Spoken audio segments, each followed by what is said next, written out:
would be acquired over time. Distributed, no doubt, by Colonel Corso and others. Yes, but the men in black were here to make sure that the United States is the only country that got the technology. That's why the men in black are here, to keep the Roswell technology from getting into other countries' hands. So the men in black favor the United States. There's a reason for that. Which is? Is it because we're so good? No, not really. Unfortunately, they would have to support you no matter what you did. And that is because the men in black are operating for the hierarchy. And the hierarchy are telling them to help to recreate the Roman Empire in the modern era on Earth. And it's been chosen that America shall be that equivalent to that Rome. I'll be doggone. We seem well on the way. Oh, yes, and not only that, Richard Hoagland should be given some kind of medal of some kind. You mean beyond the extra? Yes, because he has discovered the secret of everything. The secret is the 19.5. History is repeating itself every 19.5 centuries. Well, how could the men in black allow Richard to get this information out? I mean, wouldn't they normally walk in and grab him by his whiskers and... You bet they would, but there is something that has happened that changes everything. And that is? The hierarchy has been taken over by a new leader. And she's decided that the information shall now be told to the world. And so, in other words, the mission of the men in black has actually been changed by her. Yes, and I can tell you all about it. If we had some more time, I can answer anything you need to know about the future or anything else. I can answer it. I can't possibly reject an offer like that. All right. Nothing turned down. All right. Will the Men in Black budget allow you to hold on through the news? Money is no object. Money is no object. Hasn't been for a very long time. All these taxpayers out here know that. All right, then, hold on. We'll be back with a Man in Black. I'm Art Bell. This is CBC. The talk station, AM 1500 KSTP. Yo, Jimmy. Yeah? Where's your lunch? I want to die. Oh, I got diverted there for about an hour, but we are going to do an Area 51 line. Now listen to me very closely, because I know a lot of you don't listen. So listen to me. Attention, everybody. What is normally my first-time caller line is now going to be an Area 51 employee singing line. You know that place that doesn't exist?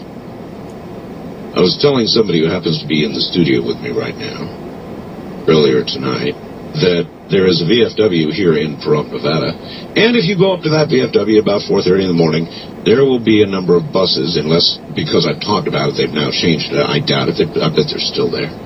Every morning about 4:30, 5 o'clock or so, and they're sitting there waiting for all these employees to go to Area 51. The funny thing is, right on the side of the buses, it says Area 51. It actually says Area 51. And one of these days, I'm going to go up there with a camera, and I'm going to take some pictures of those buses for you, and I'll put it up on the net. So anyway, we're going to be looking for people who either retired from Area 51 and can now talk, or people who presently work at Area 51 and wish to tell us what's going on up there, because we all have deep suspicions about what's happening there. So I'm just going to sort of open a line and see what happens. Now, we may not get any calls. I have no way of knowing. You know, when I open these lines, I have no way of knowing.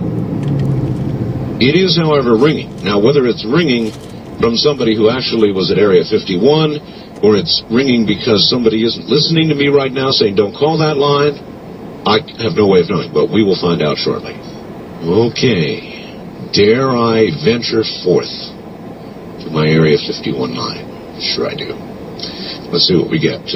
On my Area 51 line, you are on the air. Good evening. Hello, Mr. Bell. Hello there. It's so good to hear you. It's good to hear you, too. Are you going to tell us from where you are calling, or would you rather keep that secret? I cannot tell you. Okay, well, that makes sense. But I can tell you who you can call me, and it's actually my first name. What is your first name? Yes, you can call me Steve. Steve. Figures. Oh, by the way, I was not the guy who sent all the faxes about the suitcase bombs. Okay. I was not that guy. Not that, Steve. No. All right. Did you work, or do you work, at Area 51? I did, You're a fucking idiot. but more so to the point. I actually lived there for a time. You lived there? Yes. Well, I guess I guess that makes sense in a way. That a lot of people who live there either commute from Las Vegas, from my little town of Trump, or they actually reside there, which I bet they love, because then you can't go talk to people. Well, actually, when you say Area 51, do you mean only Groom Lake Oh no. or Pampus? Oh no. I mean S4. I mean any of the interesting areas up there. S4. You worked at S4? No, that's the area where I was living. Oh my. Now S4 is where it is said they had the goodies. Oh, yes. Yes, I haven't been ordered to discuss that. I beg your pardon? I've been ordered to discuss S4 tonight. You've been ordered to discuss it? Yes, they were aware of your show, and it was well, we knew it wasn't going to be on last night, so I just went to bed. Oh my. Well, you know Bob Lazar, who lives in Las Vegas. Very interesting man. Yes, indeed. I've interviewed Bob Lazar. Yes. And he claims that there have been any number of saucers, actual saucers, recovered saucers, back engineered, that he was part of that, and that they were flown out of S4. Can you confirm his story, for starters? Yes, it happened before he was even there. At some point, there was occasion, but they were not meant to be flown in the air. That what you're seeing in the air is not coming from Area 51. It is. No, I mean, like UFOs and all that. None of that's coming from Area 51. Those things out there are broken, and the ones that he saw sitting there probably were in various states of disrepair, in my opinion. Really? Yes, and they were like where you have junk. Everybody's got junk. But if you've got junk like that, you're not going to take it to a landfill. Makes sense, right? No, you're not. So you got to just kind of leave it sitting. When you say junk, we should qualify that. Extraterrestrial junk? What would you call extraterrestrial? Something not of Earth origin? Would Earth in a parallel timeline do? You bet it would. Would that qualify as extraterrestrial? You're damn right. In my mind it would. In other words, it certainly is in the realm of the paranormal. So what you're telling me is that what's up there came not from another physical place, but another dimension parallel to ours. Yes and no. It's both. The triangular objects were hand-me-downs that were no longer needed, and they were given to the people in the other timeline, who then turned against the people that originally gave them to them. You're saying you were ordered to come and say all this to me? Yes. Why? Because it is, yesterday was September 11th.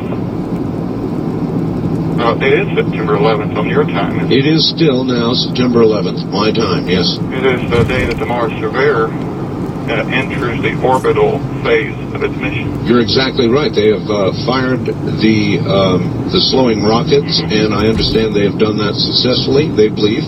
And this craft will go into a polar orbit around Mars, slowly mapping the entire planet. It will be finished in March of the year 1998. Uh-huh. And what do you think they'll find? I already know what they're going to find. Well, then that makes you a doubly valuable person. What, pray tell? Okay. As they come down from the pole, at first they're going to be mapping an area that originally had a lot of water. So what would you see if you drained the ocean? A lot of dried up area. Silt, that kind of thing. Yeah, but it's all solid rock, obviously, baked by the sun and all that. When you get down to latitude about 40 degrees north of the Martian equator, you're going to see some pretty interesting things, actually. Like what? The Cydonia region. Yes. The Cydonia region has a counterpart region. and they're going to find that. Really? Yes. Now, when you speak of Cydonia, you speak of the face on Mars and the city and the rail launcher. All that stuff. Yeah, the rail launcher is most interesting to me. How? Rail launcher? The rail launcher. That's a gun. No. The rail launcher is a shuttle-type vehicle that was abandoned, and it's sitting on this rail inside a fortress. A fortress. A fortress. This is a lot of the kind of stuff that David Oates talked about when he reversed the speech of the NASA guys. Oh, yes. So you're saying all of that is true? Yes, but they remember all that comes from what they were thinking subconsciously, more or less. And it could get jumbled together. I'm not very familiar with that. I just heard it in passing at the time. But I don't recall that exactly. Why would your bosses want this information now? Because of what's about to happen next year. What, pray tell? There's going to be some, how should we say, major, extreme revelations next year. And everything's got to be in place before that happens. Meanwhile, pressure is building. By pressure, I mean orders to throw it all out on the table right now. And I'm one that don't think it's appropriate at this time. You personally don't? No, I mean all of it right now. I'm all for the 98 thing. So you're sort of dribbling information out to get people prepared? Yes, but my greatest concern is they won't be prepared enough. And I'm troubled by what's happened. You want to lay out your cards? I mean, what's going to happen? You mean 1998? Yes, sir. Well, first of all, more of the same, more dribbling, as you call it, for starters. But then, of course, you mean the main material. Main event, yes, sir. Ultimate. You bet. Well, now that would take place on, what date would that be? I got a book over here. It's got it all laid out. You don't mind me getting it here? I don't mind a bit. You go right ahead. Just a second. All right. We're talking to a current Area 51 employee, he says. And there is a book that lays out what's going to occur, and he's talking about 1998. Okay, I got it. All right. And then in 1998, you said you've got a date. Here the page is turning. Yep, got it. July 20th, 1998. Oh, Richard Hoagland's going to like that. July 20th. Richard Hoagland? Yeah. That's an important date with Richard. Oh, I remember now. Yes, it was. But I'm not sure that he knows about what really happened in 1986. I wonder if he could call in and we could ask him if he knows what happened on that day in 1986. That's part of the main... All right, but right now I want to know what's going to happen on July 20th, 1998. So does everybody. Okay, right on. In 1998, on that date, everything is going to be revealed about what happened on July 20th, 1986 to July 26th, 1986, and how that relates to what is going on right now with the Mars material. All right, then, if we must, let us back up. July of 1986. What occurred then, please? The culmination of the original plan, and we are currently in the 12th year of the new plan now. What plan? What plan? Whose plan? Whose plan? The Supreme Commandant. The Supreme Commandant? Sound familiar? Vaguely. The Supreme Commandant. That should be ringing some bells. No pun intended, please. Thank you. This is September the 11th. Okay. Anyway, the point is that, do you recall any certain caller who might have called you on the Saturday morning, August 9th, during the night where you had the so-called MIB line? Yes, I remember the MIB line, certainly. And as a matter of fact, during the course of this very conversation we're having right now, I'm wondering why the men in black aren't moving in on you. Oh, they can't. Huh. Oh, yeah? Yeah. That sounds to me like the soldier in the foxhole says everybody around me might die, but I'm not. Well, I've been in a few foxholes myself, I'll tell you. Yeah, well, it's that kind of psychology. What do you mean they can't get to you? Because I tell them what to do. You're that high in the food chain. Well, Unfortunately, it is a food chain, yes.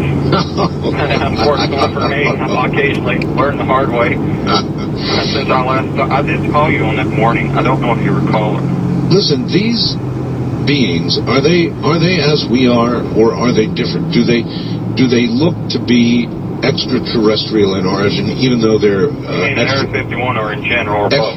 Well, you said they're extra-dimensional, not extraterrestrial. So do they appear to be extraterrestrial, or do they appear exactly as we do, in form? Okay, this is hard to explain, but there's two levels. One level is, if you knew what to look for, yeah, you could tell the difference easily. But if you say, it's so-and-so, just pass them, you'd never know. So they could be wandering around in our streets now, ETs, and I see. Well, a few more than they used to be. There's about... How about if I call them EDs? Extra-dimensionals. Yeah, but see, if you could grill one of them, let's say you had a best-case scenario, you had them hypnotized, sodium pentothal, reverse speech, everything. And you got everything out of them.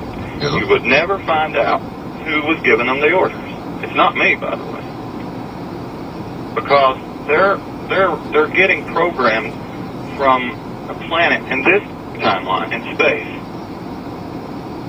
Why are you revealing all of this now? Because of the amount of material that's going to be revealed next year would be unintelligible unless this was here first. Lay it out first. Right. In other words, I could talk for 10 hours and we would have shit at the edge of the iceberg. That's just an example. What is the purpose, then, of Area 51? Now, it's got different... I'm sorry, S4 or whatever you want to call it. In other words, what is the main... chief reason? Yeah. Now or in the past or both? Yes. All. Yes. In the beginning, it was simply to develop new weapons. America needed new weapons to counter the Soviet threat. Right. The reason, you ready? You holding on to your seat for this one? I don't think anybody knows this. Yes. Okay, everybody in the Pentagon better hold on to their seat for this, and they're going to be hopping mad. The people from a planet called Lanulos. I think you heard that before. They came here after World War II, and they told the Soviets, better look out, the Americans are coming after you. Then they come to the Americans and tell them, you better look out, the Soviets are coming after you. Then they go to the Soviets and tell them, here's the kind of missiles you're going to need. And then they go to the Americans and say, you better get ready, here they come, here are the kind of missiles you're going to need. We'll give you the advice on what to build with your own technology. Sounds like they were promoting the idea of war. Oh, no. They knew the outcome. You can use primitive computer projections now to get some idea of something. And they use computer projections of an advanced kind to determine the best possible outcome. And that they control the situation where you have a standoff. They needed desperately to have a Cold War standoff for 40 years. That was the plan. Why? To duplicate a precise same event that happened 3 times 19.5 centuries earlier on Atlantis. Atlantis that was destroyed because there was no intervention, or what? Oh, no. There could not be any intervention then. Because there was no one in space. No one had traveled. Oh, yes, this would be an appropriate time to explain something. No, there is no intelligent life that evolved anywhere in the universe except on Earth. I've thought that myself. And even wondered about this planet. Yeah, me too. Especially in the last 50 years. In a parallel universe, ditto. In other words, for every parallel dimension, I prefer timeline, you have only Earth evolving intelligent life. All right, listen, I have only about a minute left. So quickly sum up or say whatever you would like to say to everybody out there about where you work. Area 51's main purpose is to basically build weapons, but it was taken over in 1986. It was taken over by the people from Lanulos.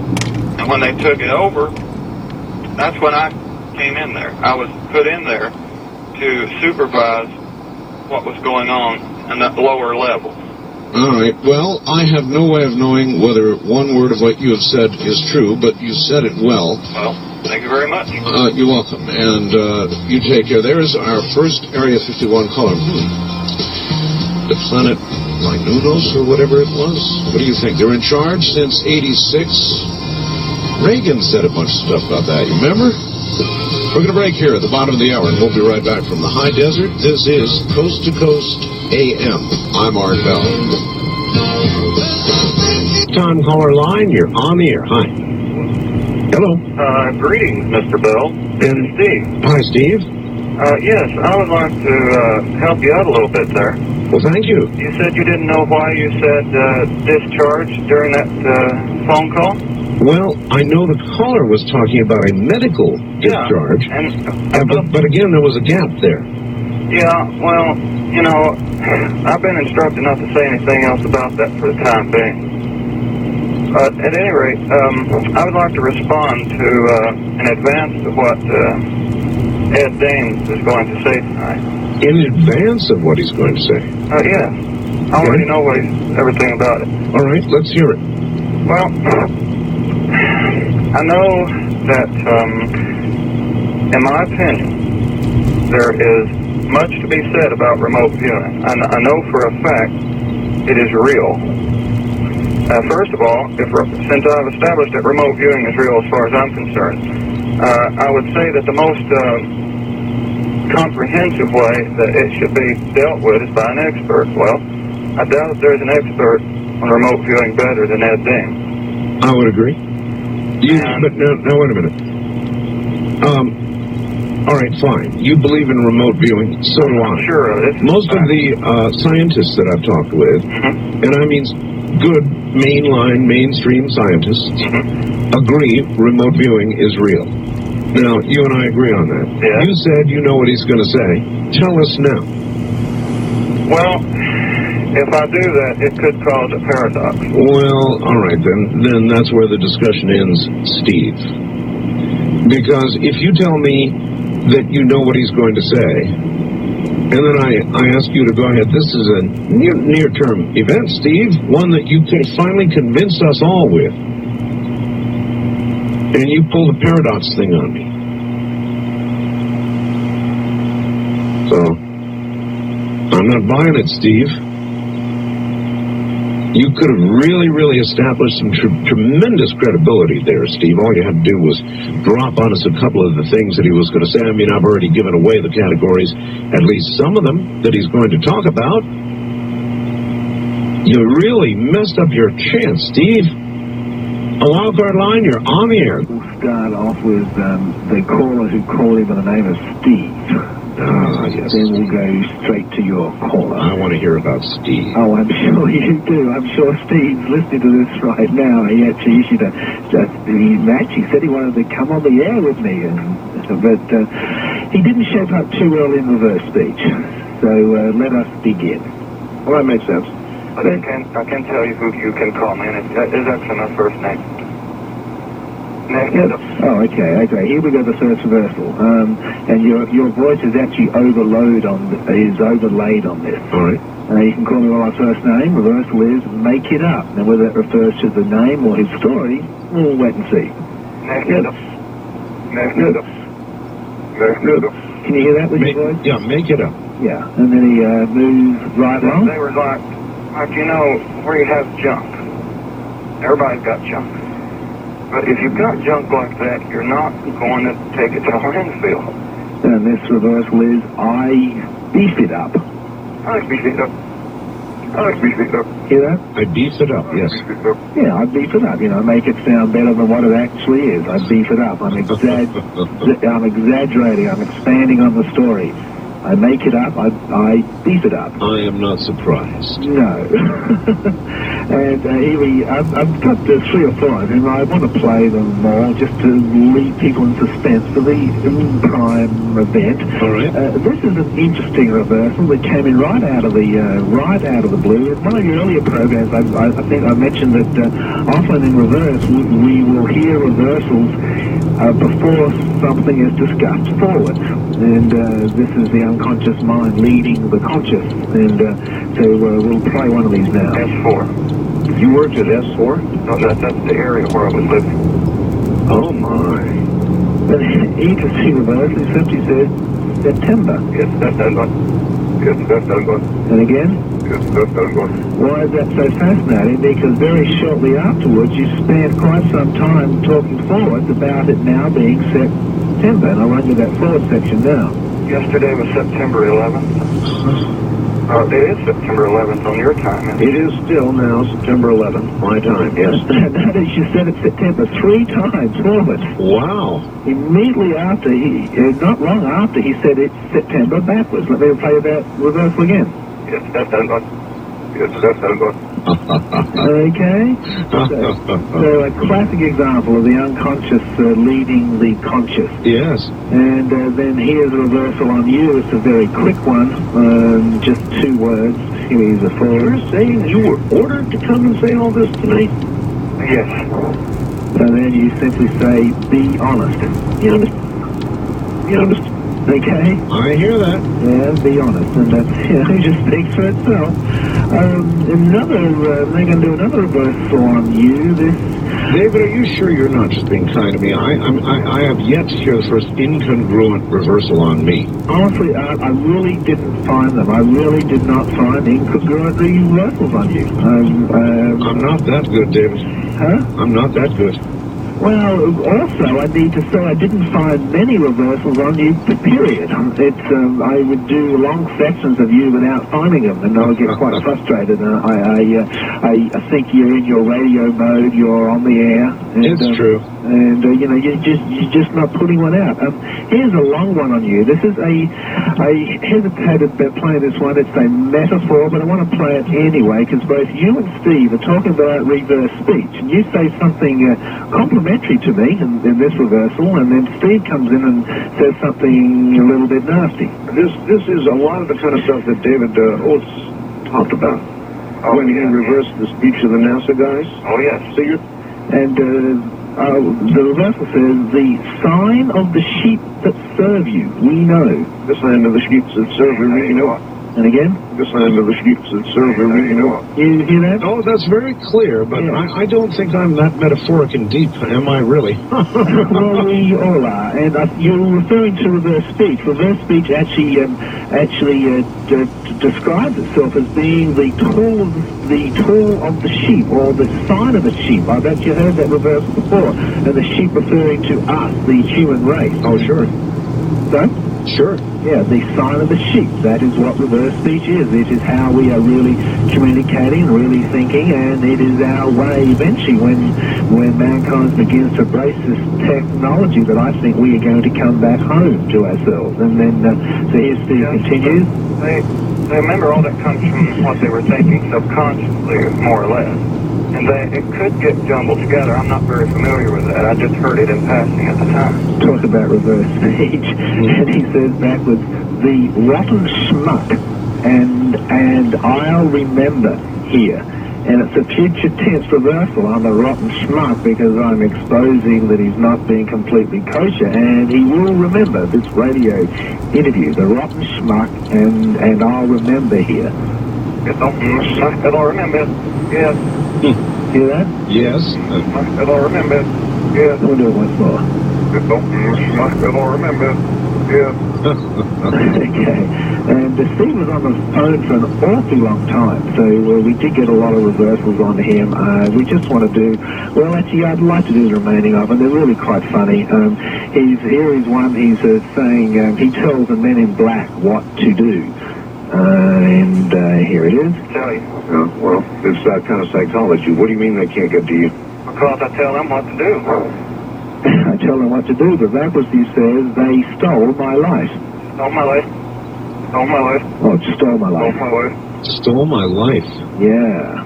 Wow. Interesting. And I actually think in his second interview, he gave something away. I actually think he does have some knowledge of something, but he uses, or he did in the past or something, but to use his own words, he beefs it up.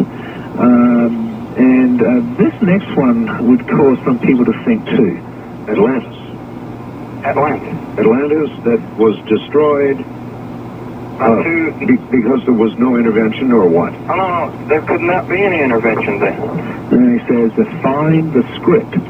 And the script. I'm Bathurst. I'm Bathurst. And he's actually, I think he's reading or leading or feeding information to us that's been given to him. By script? Yeah, exactly right. They stole my life from the Men in Black and find the script.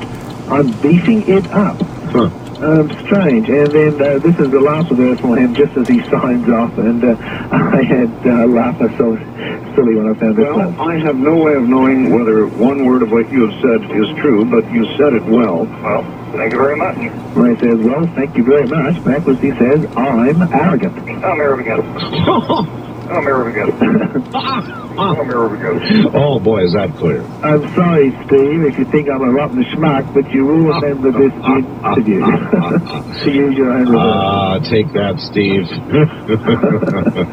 Okay. He's arrogant, all right. Yeah. The finder script is interesting, and the Men in Black stole my life. He doesn't deny having contact with him, whoever the Men in Black are. And, I don't know much about Men in Black, but, I hesitated saying this, but I'm going to. The conference we had with Richard Hoagland on Thursday night a couple of weeks ago. Yes, there was a Man in Black there. Well, he was dressed completely in black. He was it's the most bizarre encounter I've ever had in my life. This is one more on Steve in the second day that he called in. And this is probably his one redeeming reversal in all of the other ones that he had. Just inside the Russian border, there were American troops involved. Soviets would not let the Americans come in, even and get the troops out. And Kennedy knew about this, and he was about to tell everyone about it. And then he says in reverse, I pierced the big enemy. I pierced the big enemy. I pierced the big enemy. I pierced. I pierced the big enemy. Okay? Yes. And that's basically it. All right.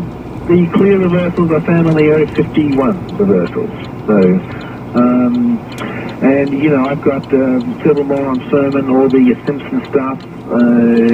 If I ever leave a penny, I think that I will have terrible financial trouble, so I don't do it. I always pick up pennies. Wildcard line, you're on the air. Hi.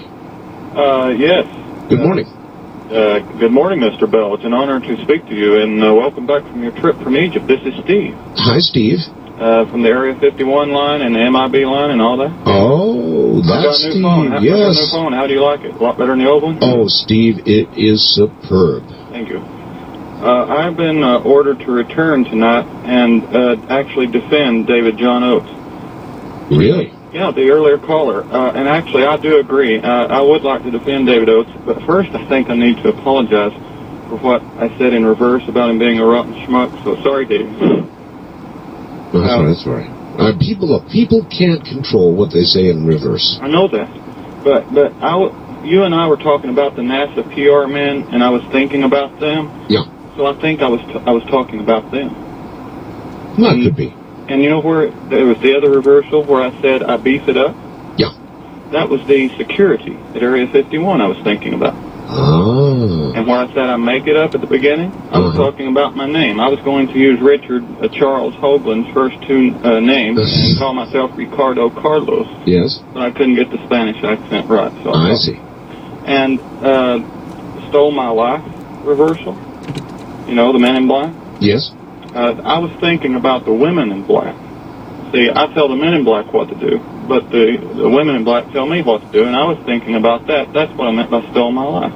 And I bet you're interested in find the script. Vaguely. Find the script reversal.